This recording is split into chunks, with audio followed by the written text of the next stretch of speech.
entre les États-Unis et la Russie. Il y a eu des deals. Déjà, après le sommet en Alaska, Trump a déclaré qu'il n'envisagerait plus d'augmenter les tarifs douaniers contre la Chine, malgré ses achats de pétrole russe.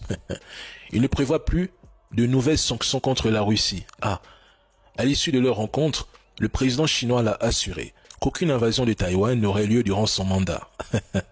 Allons pas à pas.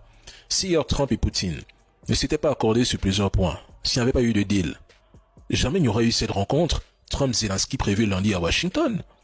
Trump affirmait qu'il suffirait de 2 minutes pour savoir si Poutine bluffait. Finalement, l'entretien a duré 4 heures suivi d'un déjeuner à huis clos.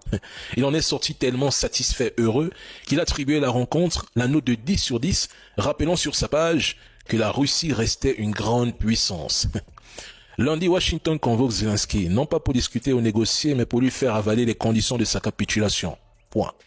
Si le sommet avait réellement été un échec, comme la presse française tente de le faire croire, Donald Trump aurait logiquement activé les sanctions contre la Russie et ses alliés, au lieu de convoquer Zelensky lundi et de contacter les membres de l'OTAN et de l'Union européenne. Mais il faut lire entre les lignes, les trolls. Ce n'est pas compliqué, hein. Si ce sommet avait tourné à l'échec, Trump aurait pris le parti des dirigeants européens en attaquant Poutine directement, admettant alors que ce dernier ne cherchait pas la paix, mais la guerre. Mais il ne l'a pas fait, au contraire, il est heureux parce qu'il y a eu des deals et des ententes. Les deux sortent gagnants en Alaska. Et pourquoi tout repose désormais sur Zelensky? C'est assez simple. Trump lui laisse